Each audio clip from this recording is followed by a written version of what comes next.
Olá, eu sou o professor Kleber Lima, estou aqui para conversar com vocês a respeito da Base Nacional Comum Curricular na prática pedagógica do professor. Nós já sabemos que a BNCC não se configura como currículo, mas sim é um documento normativo que apresenta as aprendizagens essenciais a que toda criança e jovem matriculados nas escolas brasileiras têm o direito de aprender e desenvolver. Sabemos também que a necessidade de uma base comum para o sistema de ensino brasileiro já era prevista na Constituição de 88, foi reforçada essa necessidade na LDB 9394 de 96, no Plano Nacional de Educação, e ela se concretizou em 2017 a partir de uma série de consultas públicas, consultas no meio acadêmico, entre agentes escolares, professores, gestores, a comunidade, a sociedade civil, e a partir então dessas diversas consultas públicas, o documento final foi autorizado e publicado em dezembro de 2017. A BNCC propõe um conjunto de aprendizagens mínimo, a que toda criança e jovem tem o direito de acessar. Mas trata-se de um conjunto mínimo, obrigatório, sendo que é esperado que os sistemas de ensino, as escolas, ampliem esse conjunto de aprendizagens de acordo com a sua autonomia, as suas características regionais, locais, de modo que essas aprendizagens sejam enriquecidas, ampliadas e não se restringam apenas a esse conjunto indicado no documento da BNCC. Todas essas aprendizagens propostas pelo documento da base foram elaboradas a partir de alguns princípios básicos. O princípio da igualdade, da diversidade e da equidade. Eu tenho percebido durante as formações que venho realizando em que nós, professores, temos muita tranquilidade em relação ao entendimento desses princípios, principalmente em relação ao princípio da igualdade e da diversidade. Então, igualdade de oportunidades para todas as crianças e jovens. Então, quando a escola vai oferecer algum recurso pedagógico, didático, vai realizar alguma atividade, projeto, estudo do meio, é importante que a escola ofereça essas oportunidades para todos os alunos, de forma igualitária. Da mesma maneira, no microcosmos da sala de aula, é fundamental que o professor também ofereça as mesmas oportunidades, a mesma ajuda, os recursos didáticos, pedagógicos para todos os seus alunos. Então, a igualdade é um princípio que pressupõe as mesmas oportunidades de aprendizagens para todos. Outro princípio que orienta as aprendizagens propostas na BNCC é o da diversidade. Então veja, a escola, por excelência e por considerando sua essência, sua natureza, deve ser o lugar da diversidade. Deve ser o lugar que acolhe as diferenças de gênero, as diferenças culturais, as diferenças de raças, de modo que essas diferenças sejam acolhidas, compreendidas, respeitadas. Então a escola é o lugar da criança branca, preta, é o lugar da criança que é católica, que é evangélica, que é espírita, que não possui uma religião confessa, é o lugar da criança criança que tem um pai e uma mãe, é o lugar da criança que tem 2 pais, 2 mães, que não tem nem pai nem mãe. Então, a escola, o professor, os agentes escolares, eles têm essa responsabilidade, né? Nós temos essa responsabilidade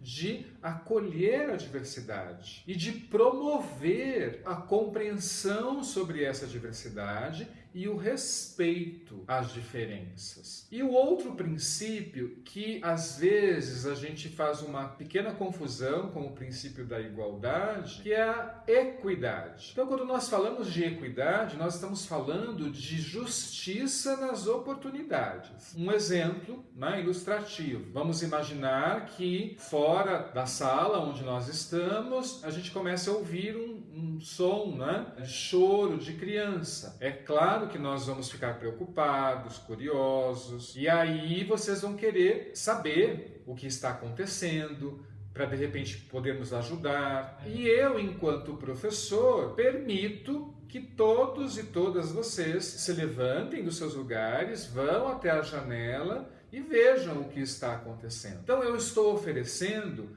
a mesma oportunidade para todos. Então eu estou praticando o princípio da igualdade. Mas veja, nós temos pessoas diferentes com características diferentes. Chegando até a janela, pode ser que tenha alguém que tenha uma estatura mais baixa do que os demais e não consiga ver através da janela por conta da altura do parapeito da janela. Essa pessoa não terá a mesma oportunidade que os outros, por uma condição dessa pessoa. Então, eu, professor, percebendo essa condição e a necessidade de uma intervenção específica para que ela tenha a mesma oportunidade que os demais, vou até lá e ofereço a ela um banquinho em que ela sobe e aí então ela consegue ver através da janela o que está acontecendo lá fora e ter a mesma oportunidade que os demais. E aí vamos imaginar que o colega que está ao lado dessa pessoa também pede um banquinho, direitos iguais. Mas essa pessoa que está solicitando o banquinho tem uma estatura suficiente que permite com que ela veja através da janela. Então não é necessário o banquinho para essa pessoa, o recurso específico para essa pessoa. Então eu não vou oferecer a ela um banquinho, porque ela já está tendo a mesma oportunidade que os demais. Está conseguindo ver através da janela. Então, isso é equidade, é justiça nas oportunidades. Para a gente praticar a equidade, é fundamental que a gente conheça os nossos alunos, que a gente saiba identificar as necessidades de cada um deles, que a gente encontre recursos que atendam a essas diferentes necessidades. Portanto, nós precisaremos encontrar diferentes recursos, diferentes estratégias para atender essas diferentes necessidades. E esse não é um trabalho simples, fácil, é um exercício diário. Garantir esse princípio da equidade, assim como o princípio da igualdade, da diversidade no contexto escolar, é um desafio em que o professor não pode se desligar, não pode deixar de lado. Então, no planejamento de uma atividade, de uma sequência didática, de um projeto didático, de um estudo do meio, o professor tem que estar sempre atento a esses princípios, né? E se perguntando, nesta atividade que eu estou planejando, será que eu estou garantindo a igualdade de oportunidade para todos os meus alunos? Será que eu estou garantindo espaço para a diversidade? Será que eu estou garantindo estratégias, recursos específicos para aquelas necessidades específicas de alguns alunos? Então, é um exercício diário garantir que esses princípios sejam respeitados no dia a dia da escola e nas propostas pedagógicas que o professor traz para os seus alunos. Além desses 3 princípios, né, da igualdade, da diversidade e da equidade, a BNCC ela também propõe, estabelece como um princípio fundamental para o trabalho pedagógico com as aprendizagens propostas da educação integral. Então, o que a BNCC propõe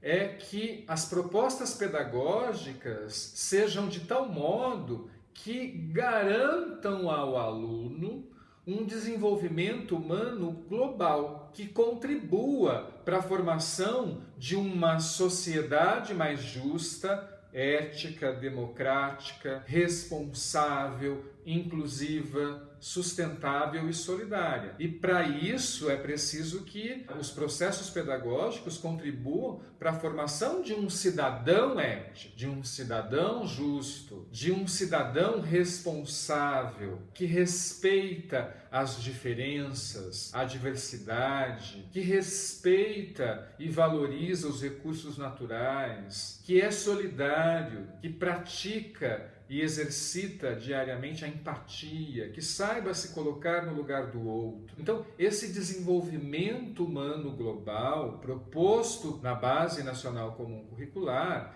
ele é expresso na forma desse princípio fundamental de uma educação integral. E aí cabe a gente esclarecer que a BNCC não trata de educação em tempo integral, de escolas que oferecem educação em tempo integral, em que o aluno passa 7 ou mais horas dentro da escola. Não é isto. Esse princípio fundamental da BNCC, ele propõe uma concepção de ensino global, integral, onde o aluno deve ser o centro do processo. É a partir das necessidades, das características, das demandas deste aluno que os projetos pedagógicos são elaborados, propostos, atualizados, as ações pedagógicas são realizadas, propostas, de modo que esse desenvolvimento global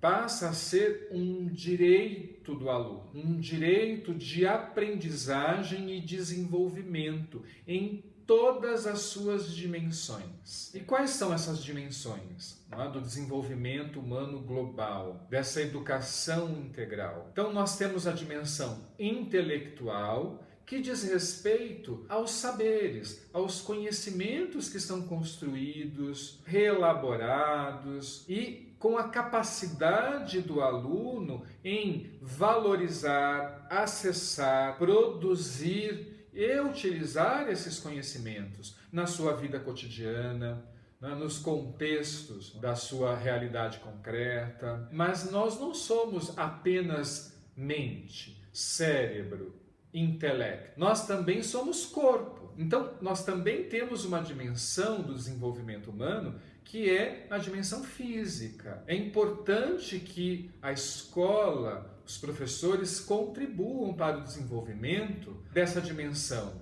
da capacidade do aluno desenvolver e cuidar da sua saúde, do seu corpo, do seu bem-estar, que ele seja capaz de desenvolver noções de higiene, de autocuidado, que ele conheça as suas limitações físicas, corporais, as suas habilidades motoras, as suas capacidades físicas. E a proposta da base não é que essa dimensão física seja trabalhada apenas nas aulas de educação física, mas que todos os componentes curriculares, todas as áreas de conhecimento trabalhadas na escola se envolvam no desenvolvimento de todas essas dimensões, da dimensão intelectual, da dimensão física. Nós temos também a dimensão emocional. Nós não somos também apenas mente, cérebro e corpo. Nós também somos emoção. Nós sentimos, nós nos emocionamos e já aprendemos que não é possível a gente apertar um botãozinho e de uma hora para outra, durante um tempo controlado, a gente deixa de sentir, a gente deixa de sofrer as influências dos nossos estados emocionais. Isso não é possível, seja para uma criança, um jovem, um adulto. Então, essa dimensão emocional diz respeito as capacidades, não é, do indivíduo em lidar bem com as suas próprias emoções, com os seus sentimentos, e que ele consiga se relacionar com o outro, em grupo, em sociedade. Então a escola, a sala de aula, deve ser um local, um lugar, um ambiente de acolhimento das emoções. Então a criança, o jovem, o professor, todos têm o direito de expressar suas emoções, de estar triste, bravo, feliz, alegre, ansioso, com medo. Então, a escola, o professor, a gente deve, num primeiro momento, promover a escuta sobre essas emoções, acolher essas emoções e encontrando caminhos, estratégias para ajudar esse aluno a saber lidar de uma forma positiva com essas emoções. Primeiro que ele saiba, consiga identificar o que ele está sentindo. Ah, olha, isso que você está sentindo é raiva. Depois que ele aprende a identificar o que ele está sentindo, vamos então ajudá-lo a perceber o que levou a esta emoção, né? O que fez com que ele sentisse raiva. E aí vamos ajudando, contribuindo com que esse aluno perceba que é natural nós sentirmos essas emoções, elas fazem parte do nosso desenvolvimento enquanto ser humano e que é importante que a gente saiba identificá-las e aprender a lidar com elas nas diferentes situações vivenciais que a gente passa no nosso dia a dia e nos diferentes contextos, em casa, na escola, na rua, com os amigos, no trabalho, na igreja. Nós também temos a dimensão social. Essa dimensão social diz respeito às capacidades do indivíduo em agir como cidadão consciente, ou seja, desde pequenininho, lá na educação infantil, é fundamental que a criança vá aprendendo que ela não vive sozinha nesse planeta, que o que ela faz vai impactar em algum momento e em alguma medida na vida de outras pessoas. Então é importante que ela tenha essa capacidade de perceber e entender que cada um de nós somos agentes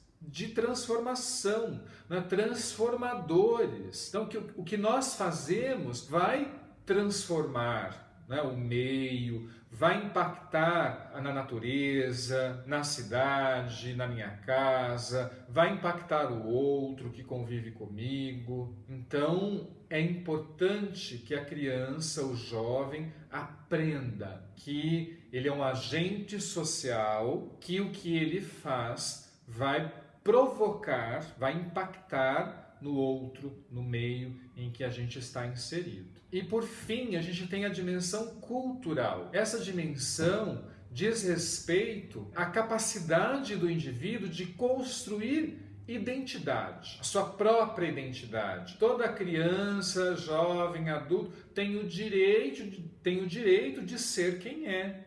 Os meus alunos na minha sala de aula, eles têm o direito. A Maria Clara tem o direito de ser evangélica. O João Pedro tem o direito de ser católico. A Ana Luísa tem o direito de ser preta. O Lucas tem o direito de ser branco, de ser mais baixo. Então, cada um de nós temos o direito de ser quem somos. E nós vamos construindo a nossa identidade sempre em relação ao outro. Num primeiro momento, essa identidade é construída no contexto familiar. E a partir do momento que essa criança vai para a escola, essa identidade vai sendo ampliada, modificada, fortalecida, através do diálogo entre os fenômenos e as relações do contexto familiar e do contexto escolar, do contexto familiar, escolar e religioso, social, da rua, da comunidade. Então, é em relação com o outro que a gente constrói a nossa própria identidade. Então, é um direito de cada um dos nossos alunos ser quem eles são. Mas eles precisam entender que, da mesma maneira, o outro tem o direito de ser quem ele é. E que nem sempre nós seremos iguais, nem sempre nós teremos os mesmos valores, princípios, as mesmas culturas. E é preciso que a gente respeite essas diferenças, né, de identidade, essa diversidade cultural, étnica? Como é que a gente pode trabalhar essa dimensão cultural? Não dá para eu pensar o desenvolvimento das identidades de cada um dos meus alunos fechado no meu micromundo da sala de aula. É preciso que esses alunos, esses meninos e essas meninas experimentem, vivenciem situações coletivas de troca, de socialização, que ele entre em contato com um contexto de alunos maiores, para que ele conheça, então, como é a dinâmica desse grupo social, quais são as regras que são iguais às nossas, do nosso contexto, da nossa sala, quais são as regras que são diferentes. É preciso que esses alunos saiam, extrapolem os muros da escola, façam visitas, né, em equipamentos culturais, em equipamentos relacionados à natureza, à fauna, à flora, à comunidade do entorno da escola. É só através da vivência com o diferente que esses alunos vão conseguir fortalecer a sua própria identidade e aprender a respeitar o diferente, aquelas identidades que têm diferenças, características diferentes das minhas. A educação integral, ela propõe que a escola garanta o desenvolvimento dessas 5 dimensões. A dimensão intelectual, física, emocional, social e cultural, de forma integrada. Não é possível também nós pensarmos, vou planejar uma atividade, uma aula, uma sequência didática em que eu vou trabalhar especificamente a dimensão social. Isso não existe. Na prática pedagógica, a proposta é que seja uma abordagem integrada entre essas dimensões do desenvolvimento humano global. Como eu falei, é importante que o professor, no seu planejamento, esteja sempre atento, ligado a essas dimensões e se pergunte, sempre que for planejar uma aula, uma atividade, um projeto, uma sequência, se ele está garantindo, proporcionando, se ele está contribuindo através daquela proposta para o desenvolvimento dessas 5 dimensões. E ele faça uma autoavaliação, uma autoanálise do seu planejamento e perceba se ele não está priorizando sempre a mesma dimensão. A dimensão intelectual, historicamente, é uma dimensão que sempre foi muito bem trabalhada na escola. Mas e as outras dimensões? E a dimensão emocional, física, cultural, das identidades, da construção da identidade social? Então, é um exercício diário para o professor, para as escolas, garantir no seu planejamento o desenvolvimento dessas 5 dimensões. A educação integral é uma educação que tem relação com a vida, que proporciona aprendizagens de saberes significativos, que vão fazer sentido na vida concreta desses meninos e meninas. É uma educação que prepara esses alunos para atuar em sociedade, em relação ao outro, de forma ética, respeitosa, crítica. A educação integral, ela valoriza, né, o trabalho com projetos de vida. E nesse sentido, a educação integral, ela tem que olhar para a dimensão emocional e trabalhar, contribuir para o desenvolvimento das competências socioemocionais, da criatividade, da empatia, da colaboração, né? Saber trabalhar, atuar em grupo, em equipe. Né? São todas competências, né, socioemocionais que são fundamentais para que esses meninos e meninas consigam planejar os seus sonhos e construir seus projetos de vida, certo? Uma educação integral, ela pressupõe a interação, a integração entre as diferentes áreas do conhecimento, né, entre as diferentes linguagens, e não um ensino fragmentado, como tradicionalmente as escolas têm proporcionado. Então, a ideia é que as diferentes áreas do conhecimento se perpassem, estabeleçam um diálogo, conexões, né? Se integrem. Uma educação integral, ela também pressupõe um currículo integrado e não fragmentado, disciplinar, como tradicionalmente o sistema de ensino brasileiro vinha realizando e propondo. A educação integral reconhece os saberes dentro da escola e fora da escola.